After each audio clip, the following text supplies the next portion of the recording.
Ici on parle Dieu, ici on parle vrai, les jeunes ont soif et je suis la source. C'est parti. Le ciel est ouvert, le ciel est ouvert, le ciel est ouvert, le ciel est ouvert. Aujourd'hui, j'ai envie de parler d'un ennemi qu'on tient tous sous la main, notre téléphone. Pourquoi? J'ai été faire des recherches sur Internet et j'ai vu qu'en moyenne, au Royaume-Uni, on utilise le téléphone pendant 5h32 à peu près. Et en France, on utilise nos écrans pendant 4h30 par jour en moyenne. Et ça m'a mis vraiment la puce à l'oreille. Pourquoi? Parce que je suis vraiment tombé dans ce piège aussi de consommer beaucoup de réseaux sociaux. C'est le monde auquel on est confronté. Et ça m'a amené à me poser beaucoup de questions auxquelles j'ai eu des réponses. Et la première, c'est que nos téléphones sont devenus très addictifs. Et l'addiction, surtout sur ce point de vue, c'est l'ennemi de l'intimité avec Dieu. Et je vais expliquer pourquoi c'est un ennemi. Un chrétien qui est toujours occupé, qui est toujours sur ses réseaux sociaux, aura du mal à se disposer. Alors moi, je ne sais pas, mais pour ce que moi j'ai vécu, j'ai passé parfois beaucoup de temps sur le téléphone, beaucoup de temps sur les réseaux sociaux. Et lorsque j'ai voulu prendre du temps pour parler à Dieu et tout, j'avais du mal à me concentrer. J'avais du mal à rester juste là, figé, sans entre guillemets rien faire, quoi. Ma chair avait envie d'aller faire quelque chose. Ma chair avait juste envie de tenir ce téléphone entre les mains, de regarder des vidéos qui n'allaient rien m'apporter, mais juste cette sensation de m'évader et d'être sur le téléphone. Deuxième raison. Le fait d'être sur le téléphone et d'être addict au téléphone t'empêche d'entendre la voix de Dieu. Parce que tu auras la voix de tout ce que tu as écouté. Si tu as regardé des comédies sur Internet, si tu as regardé des mauvaises nouvelles sur Internet, quand tu voudras te concentrer pour parler ou pour entendre la voix de Dieu, tu auras du mal à savoir si c'est vraiment Dieu qui te parle ou si c'est ta chair qui te parle. Parce que tu auras tendance à entendre des choses qui auront un lien fort avec ce que tu as regardé. Par exemple, on va dire, Seigneur, tu as regardé beaucoup d'émissions sur le mariage et puis tu vas prier et puis tu vas demander à Dieu, mais est-ce que c'est ma saison pour me marier? Alors, tu sais un peu au fond de ton cœur que tu n'es pas prêt à te marier, mais à force d'avoir regardé des interviews ici et là, tu vas prier. Et tu vas entendre une voix dans ton cœur qui va te parler et tu vas penser que c'est Dieu. Pourquoi? Parce que tu as absorbé les réseaux sociaux, tu as absorbé ce que ton téléphone t'a dit. Donc, un excès des réseaux sociaux, l'excès du téléphone peut dissimuler la voix de Dieu de la voix de la chair. Et deuxième aspect sur le pourquoi le téléphone en excès peut être un ennemi, c'est qu'un chrétien qui est distrait est une proie facile pour l'ennemi. En fait, plus tu es distrait, plus tu es tombé dans le piège de l'ennemi. Les chrétiens qui sont entre guillemets concentrés, c'est ceux qui savent dire non à la distraction. C'est ceux qui savent canaliser la distraction. C'est ceux qui savent la mettre dans un coin de leur journée, à la fin de leur journée, après qu'ils aient accompli tout ce qu'ils avaient prévu de faire, tout ce que Dieu leur avait demandé.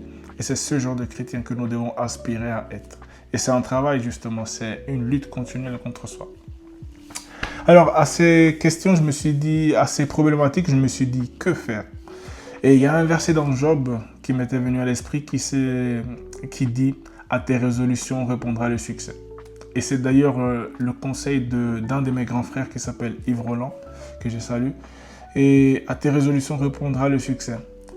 En général, on a toujours tendance à dire « Ah, mais Dieu fera grâce ». Oui, c'est vrai. Mais comme le dit mon père, le pasteur Pierre, Dieu fait sa part, toi tu fais ta part. Et moi, je pense que, en tout cas pour moi et puis pour ce que je vois dans le milieu où je suis, il faut arrêter de tout mettre sur la grâce de Dieu. La grâce de Dieu existe, mais toi aussi, tu dois travailler.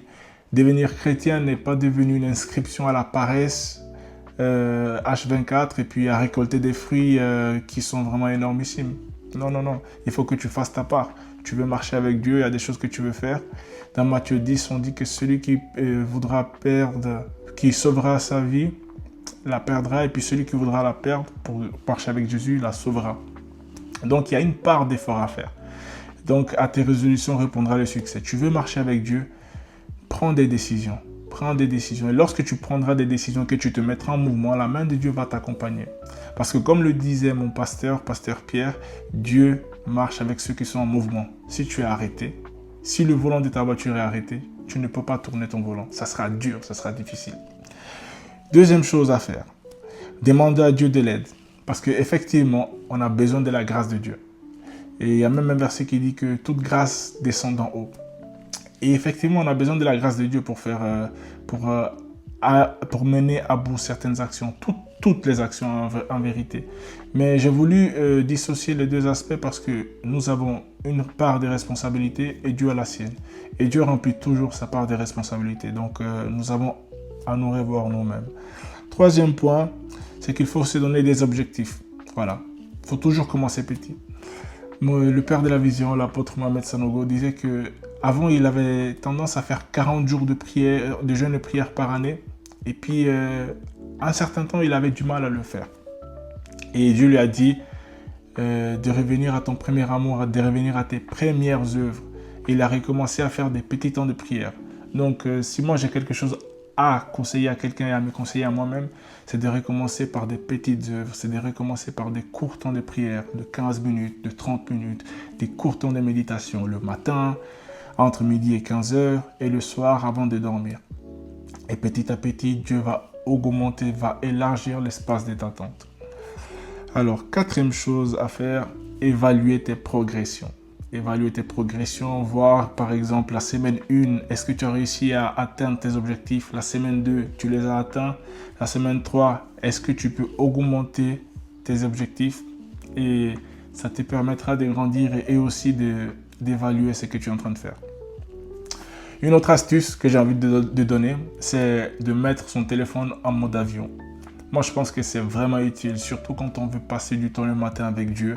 Mettre son téléphone en mode avion pour ne pas être dérangé, peu importe la personne qui soit. Parce que la plus importante des personnes, c'est le Saint-Esprit qu'il faut apprendre à honorer. Et d'ailleurs, je parle aussi de ce sujet pour évoquer la solitude. La solitude qui est une chose très très importante et j'ai des versets que j'ai notés par exemple. Comme Matthieu 14, verset 23 qui dit « Quand il l'eut renvoyé, il monta sur la montagne pour prier à l'écart. Et comme le soir était venu, il était là seul. » Donc il est important que nous soyons seuls, mais nos téléphones, nos appareils électroniques en général nous empêchent d'être seuls.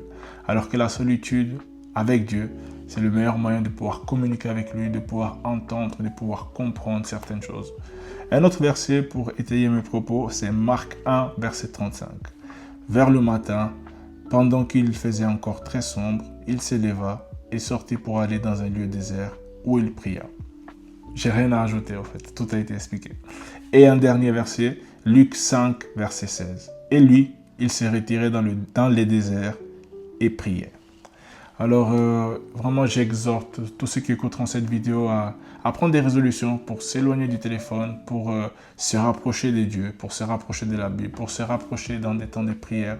Parce que je pense qu'au fond de notre âme, tout ce qu'on cherche en réalité, c'est le Saint-Esprit. C'est vraiment le Saint-Esprit. Et comme mon père l'apôtre Mohamed Sanogo l'explique à Porteur de vie, notre âme a cette soif de Dieu, mais parfois on se laisse tromper par le diable et on dirige cette soif vers un mariage, vers une voiture, vers des enfants, vers de l'argent, vers un travail. Donc moi j'invite tous ceux qui écouteront cette vidéo à prendre leurs résolutions parce que Dieu est disponible, Dieu est là, Dieu il se met tout proche de nous afin que nous puissions l'atteindre et que nous puissions entrer dans une nouvelle dimension. Sur ce, je vais prier. Et je vais prier pour ceux qui sont encore là dans la vidéo jusqu'à présent, pour ceux qui ont cliqué même le début. Je prie que Dieu leur donne la force.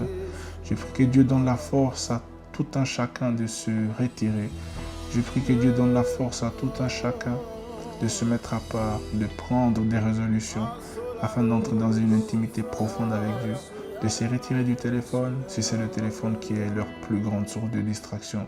Si c'est l'alimentation en excès, si c'est autre chose, que cela soit éloigné. La Bible dit que si ton bras droit est une occasion de chute pour toi, coupe-le. Je prie qu'aujourd'hui, un frère, une sœur ou plusieurs aient la force de couper ce bras qui est une pierre d'achoppement pour eux, pour leur vie chrétienne, pour leur montée, pour l'ascension dans l'intimité avec Dieu. Et qu'ils puissent marcher comme toi. Tu t'attends à ce qu'ils marchent avec toi. Dans le nom puissant de Jésus, j'ai prié. Amen. À bientôt et que Dieu vous bénisse.